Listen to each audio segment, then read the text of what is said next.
She's a student and an athlete with a story to tell. This isn't the Mos Eisley Cantina. What the heck? We always think it's the big things that make the difference in the world. As I'm looking at my teammates now, it's the small things that help you get back up over and over again. Ask, like, why am I out here? Why are we doing this? And, because this positivity, this energy, we can use this and we can spread it to other people. Show other people why you value them being there. Being able to play is amazing. I wake up with anxiety every day thinking, oh, cool, I'm not going to be able to play today or whatever. But even if I do wake up tomorrow and there's a law saying that I have even less rights than I did now, I know that I still have, like, my teammates there and are consistently reminding me that I'm always going to be a vixen. I'm always going to be with them. I mean, I drove 9 hours with one of them in the car today.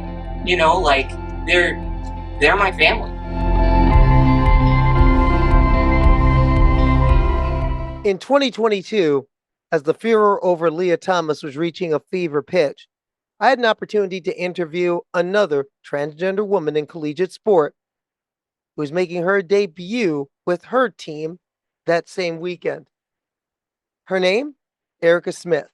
Then she was a participant in lacrosse at Sweet Briar College, Virginia, a small all-women's school nestled in NCAA Division III. Little did I know it, but I'd be meeting someone who would not only be a great story, they'd become a friend and an inspiration. And not just to me, but to many. Throughout that lacrosse season, I had the opportunity to talk to her then teammates. And they showed me why they referred to Smith as annoyingly positive.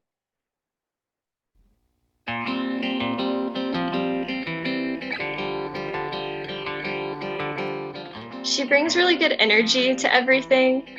So, like, maybe if I'm not having the best day, she'll come in and she'll say something or tell me about her day and make me laugh. And she doesn't allow for other people to feel upset. She's always there for you. Heard say, like, why are you so positive? And Erica would just shrug and be like, I don't know. She always has just the best attitude. She's always there to help anyone who needs it. I've never seen her come to a practice with a bad attitude, which, trust me, I have a couple times. I have my days, but I've literally never seen that from her. She shows up, she gives 110% every time. She's always like, let's do this, let's work harder. On our days off, oftentimes in the group chat, I'll see, hey, who wants to go down and shoot goals with me? And I'm like, heck yeah, let's go. They've taught me so much.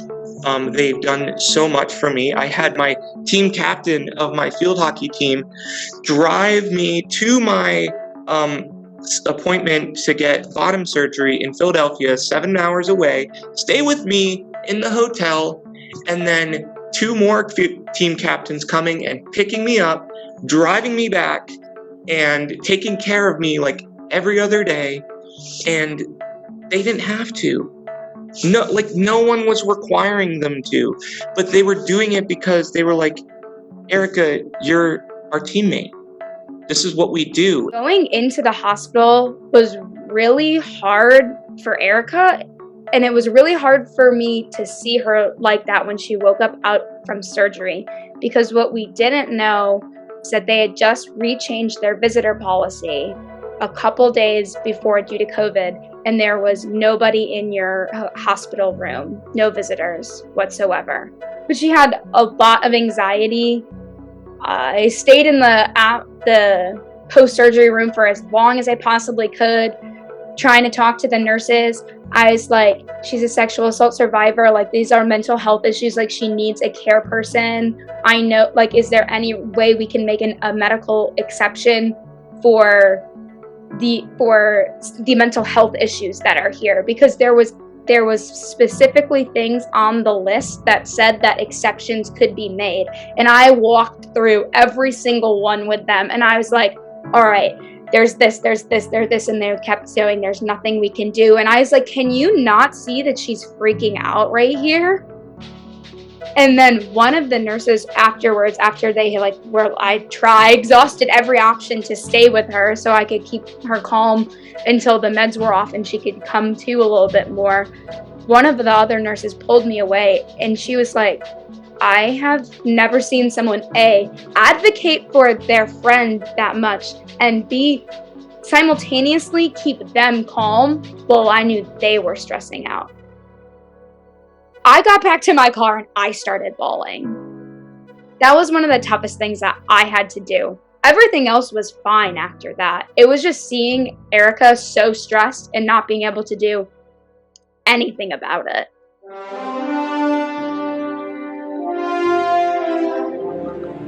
The story is circulating about Leah Thomas. Leah has not rolled back what she gained in male puberty. I didn't like the fact that she was the target of this. It was a lot of right-wing news outlets that were covering Leah. We're at the University of Pennsylvania right now. Here's what's happening. There is a guy destroying the girls' race times, their records. Of course, there's tons of hate and very cruel commentary online, and I know that she's not reading it. For Leah, it's purely been a question of, can I be allowed to do what I love doing while still being who I truly am? It just shows how little we don't actually care about women's sports. We care about preserving this glass ceiling and this false idea of what we want women to represent and be. It was intense, and it was weird, getting this friend, hearing her and being telling me some different things was going on, and the way it was wondering, I know when some of the rules changed, all of a sudden, I think it was a day or so before that she was supposed to start field hockey, a new rule came out or something that she had to fill out all this new paperwork. The leadership wasn't sure if she would be allowed to play because she's a trans athlete. I think we were all upset that there was a debate whether she could play with us or not. When Erica told us, we were all like, what? Why? It was a confused, why would she be allowed to play? It was odd. Every time they changed the rules, it was so frustrating. And every time I know that, because she'd tell me about how she and Devin, our athletic trainer, were going through the rules and making sure and double checking and constantly double checking. And even now, still constantly double checking every time they change it, which is fairly often. And it's nerve-wracking because we all want her there so much. We felt that when she had her first goal. We all freaked out. As soon as it happened, I jumped, I screamed, I was so excited. I couldn't wait to hug her. I felt so happy that she had that opportunity to show what she can do. I think someone had shared it in the field hockey group chat and I was like, oh my gosh, and I was freaking out and I was texting in the group chat too because I was so excited. And I couldn't wait to talk with her about it later because I wanted to see how everything went. Everybody, be it field hockey team, be it lacrosse team, what makes her the type of kid that just seems like everybody rallies around her? Erica knows what it's like to feel this small. She knows what it's like to feel that small. And she can see when someone else feels that small. And Erica hates when she knows that somebody feels that small and she wants to lift them up. Well, I am very grateful that she is on the team, and if she wasn't, I feel like a lot would be missing. We wouldn't have a lot of what we have now, a lot of the culture that we have now. I'm always amazed with her, and I think you mentioned that I was her mom in sorority, and one of the reasons I wanted to take this piss of how incredible she is, and I was just badass, always positive, never let any of it get her down, still had an amazing time, and she's one of the most positive people I've ever met.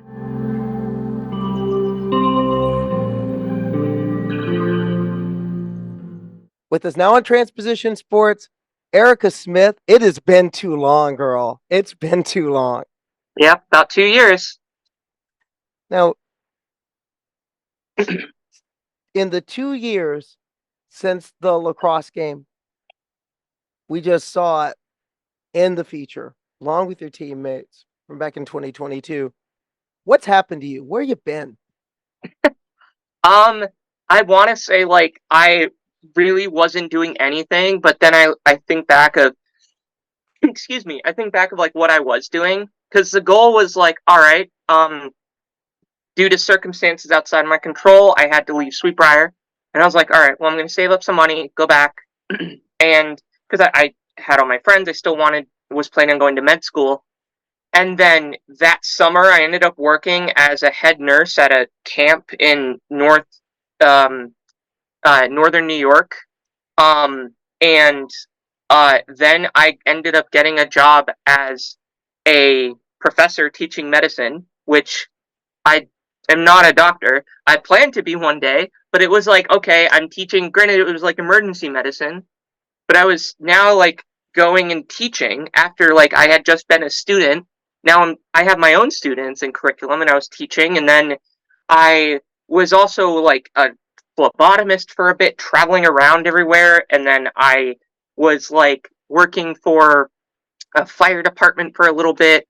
I was doing stuff with different veterans organizations and working with people with PTSD. And then right before, I'm now back home with my parents for a little bit. My apartment, the lease ran out, and my parents are just like, hey, why don't you come home for a little bit and just like save up some money. When you look back on it, when you look back at all the things that you did at Sweet Briar and the way things went down at Sweet Briar, because there was some ill communication that went down. Yeah. Did you ever think, what the fuck was I doing? Seriously, I mean, like, I wanted to make a joke when you were like, oh, well, why did you do it? I'm like, so I could have flippy hair. Because I always wanted long hair. But, and then I learned that I had my mom's hair, or Greek hair, and it's just curly, and just, I can't do anything with it. But, no, like, there were so many moments where I had no intention. When I was going to Sweet Briar, I knew I was the first trans woman going. Like, I only got in because I kind of tricked them. I was able to get my birth certificate changed while I was up here in Pennsylvania, and they didn't figure it out until I was, like, getting there. And I didn't really hide it. I had no intention of playing a sport, and then a coach, like, in admissions, a coach was like, hey, do you want to play field hockey? And I'm like, I've never played field hockey in my life. I don't even know. I don't know the first thing about it. And she was like, oh, we'll teach you. So I would like show up after like practice was 2 to 3 hours long. I would show up an hour before practice so coach could teach me, here's how you pass the ball. like, and like that. And I mean, like now that I think about it, I'm like, that's an NCAA team. Like, you know, and they've gone to like state or like ODAC championships multiple times. And then they were like, hey, we need players for lacrosse. Have you ever played? And I'm like, no. And they're like, come play. And so I was learning to play there. And the entire time, it was like fighting with the administration because there were a lot of people that didn't want me there. Students were great. Didn't really have issues with a lot of the students. But how did I kept telling myself, I was like, you know, I'm doing this so that way, like, it sounds so, like, self-righteous, but I was like, I would rather it happen to me than someone that's younger and not as prepared. I'm like, I've been through the military, I've been through combat, been through, like, fire EMS, so, like, I've been through a lot of shit. I was like, and I've been through a lot of therapy, so I learned coping skills, so I'm like, I would rather I deal with all the crap first, so that way, the next person, the 18-year-old, 17-year-old can come in, and instead of them being overwhelmed with, oh my God, you're the first trans person here, or like having to deal with the administrations trying to screw you over, and things that like, you know, an 18-year-old has no reason to know about, like finances and like legal avenues of approach. Like the amount of times I would fight legally with the school of like,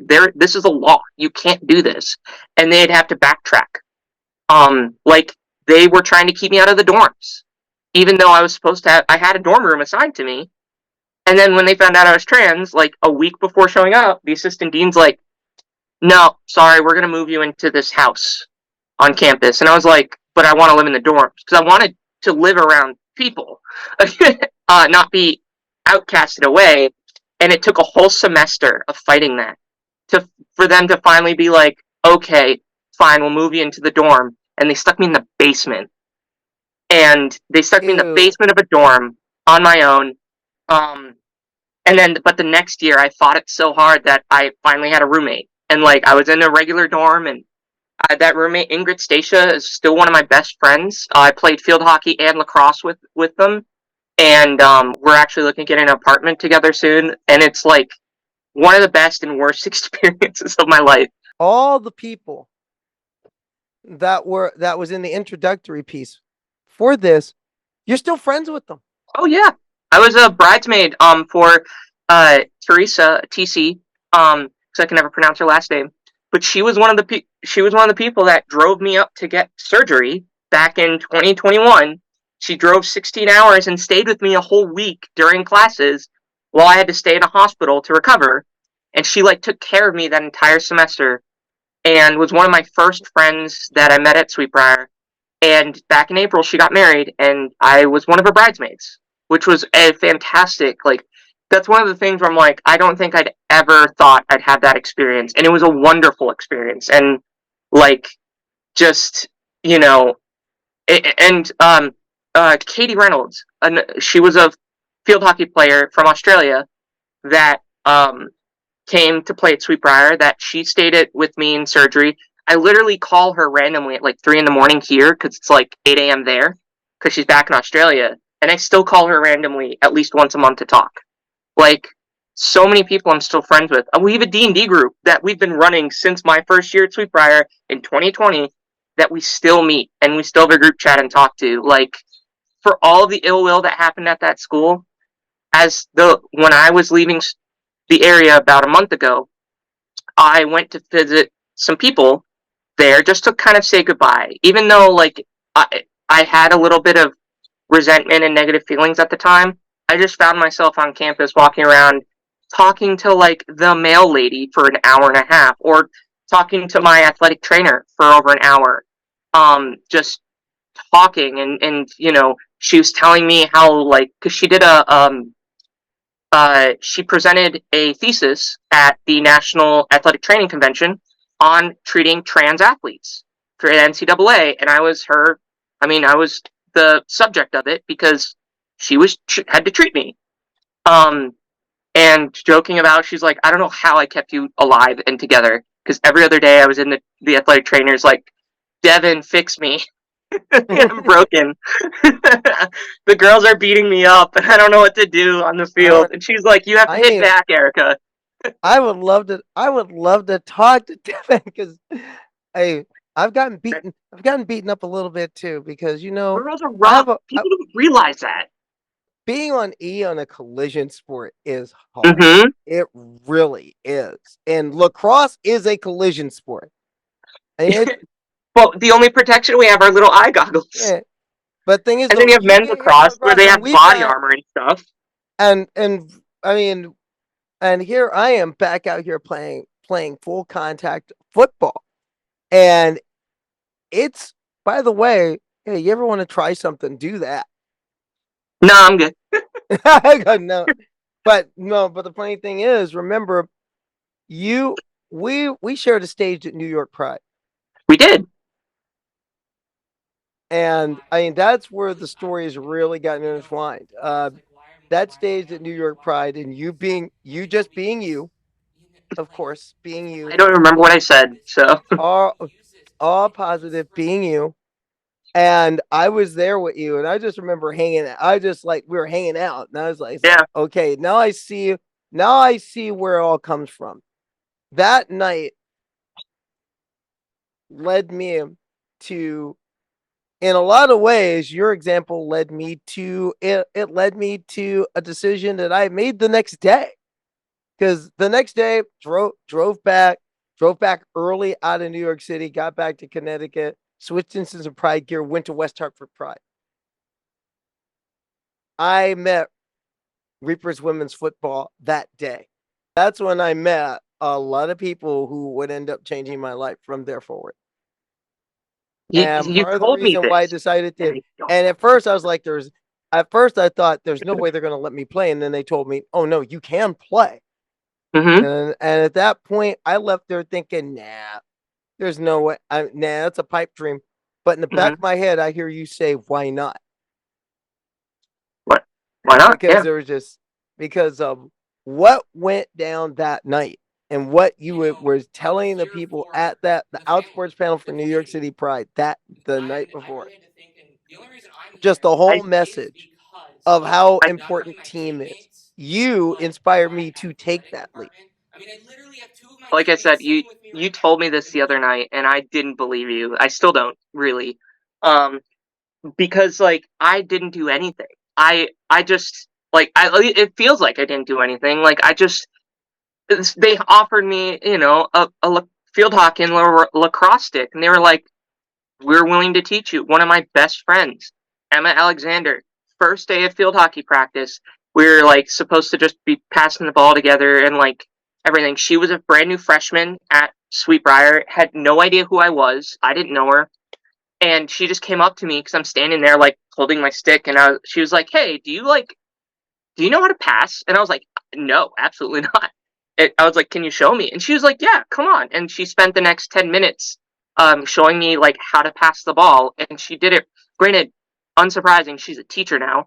But like from day one, it was just that team environment. It reminded me like the military of you only your team can mess with you, no one else. And if somebody messes with you, then your team has your back.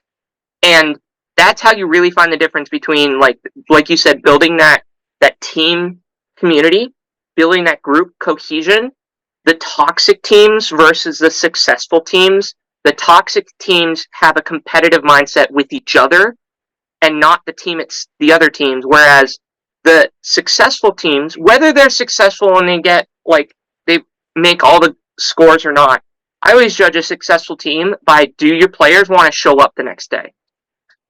And the successful teams are the ones that they build a community. And it doesn't matter who you are, your experience or background. You could have played for 20 years. Or you could have been brand new. A team will bring you in and take care of you. And I think it's hard, especially for people like us. I say that like being trans, because we're so used to like seeing these like stories or comments about people where they're alone, they're isolated.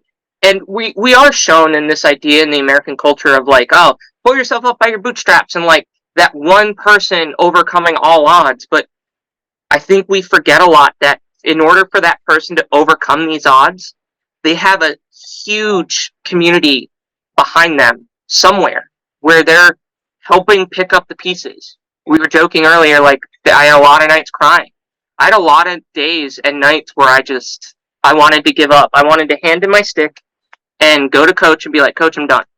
I don't need to be here," especially like during the Leah Thomas stuff in the comments that like, not my teammates, but like you hear and you think that it's about you, or people say, even now, people, I'll hear somebody make a comment about like trans athletes, and they don't know that I'm either trans or an athlete. I actually had a guy once at a bar bring up, "Oh, you're a female athlete. How do you feel about like these guys coming and playing on your team?" And I'm like, "What guys? I was like, I play lacrosse, but like I play women's lacrosse. What guys?" And they were insinuating, and I could have just been like, "Yeah, I'm trans, like who the blah blah blah." But like it was more of, no, I play with my teammates, and my team made me feel welcome. And I think if you're trans or thinking about and trans or you're questioning and you used to play sport or want to, I think you need to at least go and try it, because worst case, you don't play or you don't like. The amount of times I was on the sideline just cheering my team on, I ended up becoming team mom. Like, one thing, with that in mind, because you mentioning Leah Thomas, a lot has changed. Both good and bad. In these 2 years, a lot has changed. Well, yeah. I think it's a lot. I mean, right now, the NCAA has basically said, we're going to go whatever the national and world governing bodies tell us. What's your thoughts on that shift? Because in two sports, that knocks out. You'll never see another Leah Thomas. No. You will never see another CeCe Telford. And that rips, and to me, that decision rips off an active NCAA athlete. That rips off Sadie Schreiner. Sadie Schreiner was third in one event at NCAA Division III's this year in track and field. She will have an opportunity to fight for a title next year if the rules remain as they are. What's your views on how college sports is changing on this issue and could change as we move forward? It's tough because I was playing at a time where I started playing before Leah Thomas, where like my coaches and my teammates were more curious and excited about being inclusive, and it seems like the term inclusivity has become a toxic word. And like it's it's hard because I watch these men and women go and be trailblazers. I mean, to my knowledge, I was the first trans female Division III lacrosse and field hockey player on women's teams. And like no one gave a shit. But then Leah Thomas comes up, doesn't even win it. Like, I mean, like, she's a fantastic swimmer. But like she wasn't going in there taking first in every category. Like but that's what people think happened. And like that justifies this fear, this anxiety. And I mean, one of my favorite movies, I'm a science nerd, is Numbers. And like there's this, is it Numbers? I forget the name because I was watching it yesterday. But it like ironically, but it was like the scene of this female of color astrophysicist coming in and like during the 60s at NASA helping land the guys on the moon and sending hidden figures. Thank you. I'm like, why did my brain says numbers? Hidden figures. Thank you.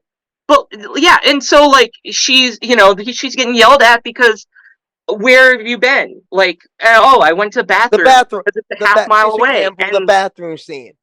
Yeah, the bathroom scene. And like I show that scene to anyone and they're like, yeah, we shouldn't have separate bathrooms. Like, of course. And it's like, because color doesn't matter. And it's like, okay, but it does. And a lot of the people nowadays that are the anti-trans would have been the people that are like, oh, I don't know where the colored bathroom is, but I don't want colored people in my bathroom. And it's like, why not? And like, I'm getting a little upset because I know the medicine. I have a privilege of being in the medical field, teaching medicine. And like, so I know the medicine, I know the genetics, I know how all of it works. But like I have people that barely passed high school telling me like, hey, you're a guy. Okay, what? How do you like? And just the way I see it right now is we have a long way to go. We went backwards because again, it was at one point being a trans athlete. It was weird. I was a celebrity on campus. People were curious and they were celebrating. I had people showing up to my first game that I've never met before cheering me on. And now I guarantee if I would go back and play, I'd be met with the opposite. One of my teammates' moms, I went to a game to support one of my teammates. She was a goalie for field hockey, and her mom was sitting next to me and noticed and saw me. She literally got up and walked to the other bleachers where the away team was to sit there because she couldn't stand sitting next to me because she disapproved of me playing. Seriously, 100%. Me and the goalie were joking about this actually afterwards because she was like, yeah, I saw my mom. I mean, granted, her mom's not the best, but like, there's a story there, but it's just like, I was lucky because no one cared about field hockey and lacrosse. The problem is people cared about NCAA Division I. Hate to tell this to everybody. Division I's the only sport that really does get scholarships. Division II can. Division III, NCAA Division III, we are not allowed to have any sort of scholarship at all. It's student athletes. But to me, at the same time, the whole scholarship thing has always been overblown. Because people don't understand in most sports, they don't understand most people in most sports are not getting full rides. No. It's the same argument as if you ever want to learn about how toxic just sport history is, you probably know this, but like women, the first time they were competing in the Olympics, they shortened the track. Oh no, we recently had the author of the Other Olympians. Oh wow! The new book that was just written on the first really queer Olympics, 36 Berlin, and the number of athletes we would call trans today, or at the very least would try and dub as intersex today, were prevalent in those games, and we're talking nearly 100 years ago. Yeah, and I mean even just cis women competing in track and field in like the turn of the century, like they were not allowed to run the 1600 meter or the 400 meter or anything. Nothing over a half mile. They thought the half mile was too much. Yeah, because the reality is that the fans didn't like seeing these women sweating and bending over trying to catch their breath, and it was a turnoff for the fans. But to justify it, I love medical history, and there's awfulness in it. But the medical doctors tried justifying it by saying, well, women shouldn't exert themselves this much because of their reproductive systems, and it could damage them. And it's like, motherfucker, it's on the inside. The people that should be worried are the ones that have their reproductive system on the outside of their body. What's your thoughts on how the Leah Thomas epidemic, that negativity, has now seeped into? We're back to where Connecticut was 2018 again. I mean, we're back to how it was again. And this probably isn't a good comparison, but the first thing I think about is when people of color started playing sports in non-segregated teams, and like it was the same, like people they were getting death threats, booed and harassed, and then we got to a point where they used to eject people from the stadium if they were harassing players. And it blows my mind that these adults if this was your child being harassed and booed by full-grown adults, how would you feel? I'm not a parent, but I'm someone's child, and I can't imagine, my dad and my mom are very protective. Even though they may not understand some stuff, I know for a fact they love me very much. And a funny story that my dad, when I first started transitioning, he kept a picture of me when I first transitioned in his wallet and would show it to people. It was like, look how beautiful my daughter is. And this is from somebody I didn't expect that. And so it's I don't understand as a culture where it's okay to harass somebody only if they're trans, or only if they're I don't want to say different, because we've always done that. The outcasts have always been different people, but I mean, hell, it used to be before the Big Bang Theory. I hate to say it, people used to make fun of nerds like me who I've been referred to as a Sheldon a lot.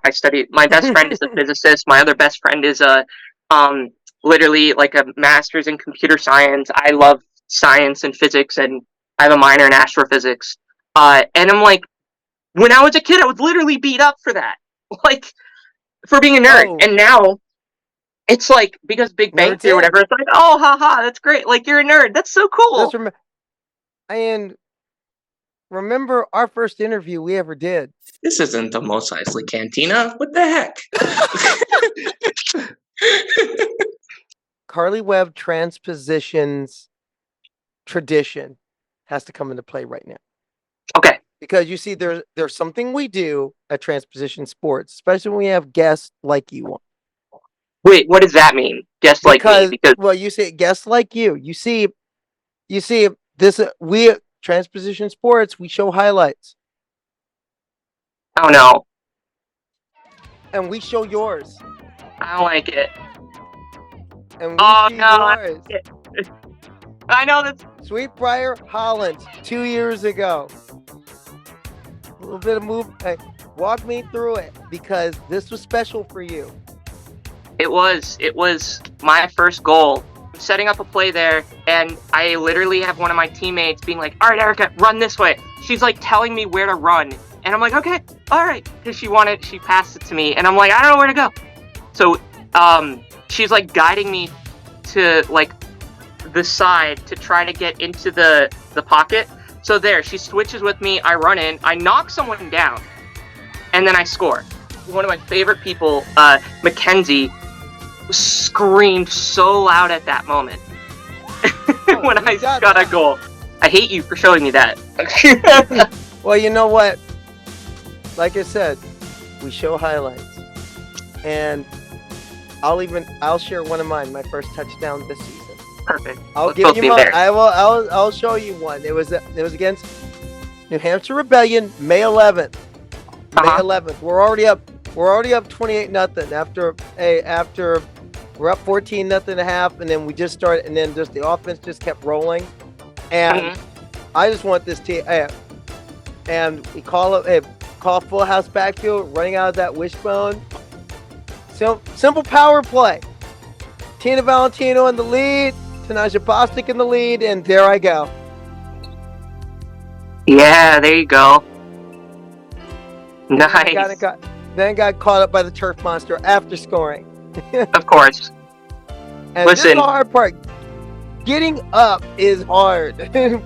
Folks, estrogen works. Because I was hurt after that game. So I'm not the smallest person. After surgery and after estrogen, I gained like 30 pounds. Like, again, I was a dual sport NCAA athlete, practicing multiple times a day, could not lose weight. Like, and granted, I was like, started hitting my 30s, metabolism went down. And like, so I wasn't like playing a lot because I was like, listen, the joke was always, I had 2 minutes in me of massive sprinting or running. After that, I went over to the athletic trainer for an inhaler. But then I was back on the field, and like, but my coach loved it because even when I would knock down or trip or fall or whatever, I would always get back up. And she was like, Erica, that's all I can ask for is you get back up every time. And like, even when I was hurt, I would get back up. Granted, that was a military thing of just like, as long as you get back up, you're good to go. And so like, as an athlete, just get back up. Whether that's figuratively or physically, like you have those real high moments, like my first goal, your first goal, where you're like, fuck yes, I did it. Like, and you're floating on a cloud and you're like, oh my God. And like, because you didn't think you could maybe, or whatever. And you're gonna have low moments. And just like getting up after your goal, you know, it's easy to get up after a goal. It's hard to get up when you miss that goal. It's hard to get up when you get knocked down, whether that's by, like, my administration knocked me down a lot. I had people that knocked me down a lot. And, I mean, again, there were so many nights of just crying in my room. But you know what I did? I would call one of my teammates. Katie Reynolds, again, lives in Australia. About maybe 3 or 4 weeks ago, I was having a really bad night where I was considering going to the hospital for self-harm. And I was just crying, and it was just, there was a lot going on at the time. And the first thing I did was I called her. And she sat on the phone with me. Again, she's in Australia now, because that's where she lives, and that's where she's from. And she answered the phone at 3 o'clock in the morning and talked with me for over an hour and a half and just listened and supported. Like, that's a teammate. And that, like, when we were talking, when you were first, like, talking about interviewing me and doing stuff, I was like, we need to highlight the people that brought me here, the people that make sure I'm still here, and the people that allow me to get moments like that. And if we continue on the path we're at, we're not going to be allowing those moments for a lot of other people anymore. The trans athletes coming up, where sure, maybe we were able to play in high school or something like that, because a lot of schools, what people don't realize is, like, school policy is adopted by each individual school, like high schools and stuff. I have a friend that she has a student that is trans, and one of the other teachers was like, "Hey, we need to report this to their parents." And like, my friend was talking to me, she's like, "I don't know what to do." I'm like, "Well, is it school policy?" She's like, "Well, I don't know, we don't have a policy, but the state of Virginia was like, well, this is what we're supposed to do." It's like, those are recommendations to each school. If it's not a policy, you don't have to do it. And she was able to diffuse the situation. So like, we have all these younger athletes coming up, and we want them to have these opportunities in college to be the student athlete, to wear the swag. Like, again, I've been to 3 colleges, never owned any like swag until I went to Sweet Briar, because I felt like I was a part of the team and the school. I didn't feel like I was a trans athlete. I was a vixen, plain and simple. That was our mascot for people who don't know. Mm-hmm. And coolest name in NCAA sport. Huh? Coolest name in NCAA sport. Yeah. But it's just, I don't know. It's just why we shouldn't be taking these moments away, or this encouragement. Sure, people may not like that, like, trans athletes are playing. Cool, their parents didn't like that people of color were going to the same school as them. Big deal. Like, and yet here we are now, and we act like that was so long ago. It wasn't. Exit question. Yeah. Talking about you. No. Because in this short amount of time, you've been through a lot. No. But something tells me we haven't heard the last of you. Where will annoyingly positive make her mark next? Well, that's a good question. That's why I'm home trying to figure it out. My old athletic trainer, I asked her a similar question of, I don't know what to do. I was supposed to go to Sweet Briar and do my stuff for med school, and I got wrapped up in everything, and then I didn't have it anymore. And I was trying to relive that. And I'm like, I don't know where to go with my life. What do I do now? And she's like, go make a difference in someone's life the only way you know how. And I'm like, what does that mean? She's like, only you can answer that. So what am I trying to do? I want to help people. Whether that's in medicine, whether that's in science, whether that's coming on here and talking to you, whether that's even if no one watches this and it's just you and I make you laugh. That's what I want to do, is I want to just make somebody feel a little bit better about themselves and their place on this earth. Because that's what I wanted for a very long time, was just somebody to come up and make me feel a little bit better about where I'm at. So what does that look like? Maybe I'll go to med school. Maybe I had someone talk to me. They're like, you should go into politics. I'm like, I don't think so. I had someone say, be a lawyer, go into like public health, make the policies. Because there are so many, listen, this is a podcast for another time, but I could go on a tangent on medical policies that are crap. After working in 911 and EMS and hospitals and running clinics on my own, I could tell you, there's a lot of unnecessary, like, suffering in the world. And I just want to find out how I can help. So if you have any ideas, let me know. So that's where I plan to be.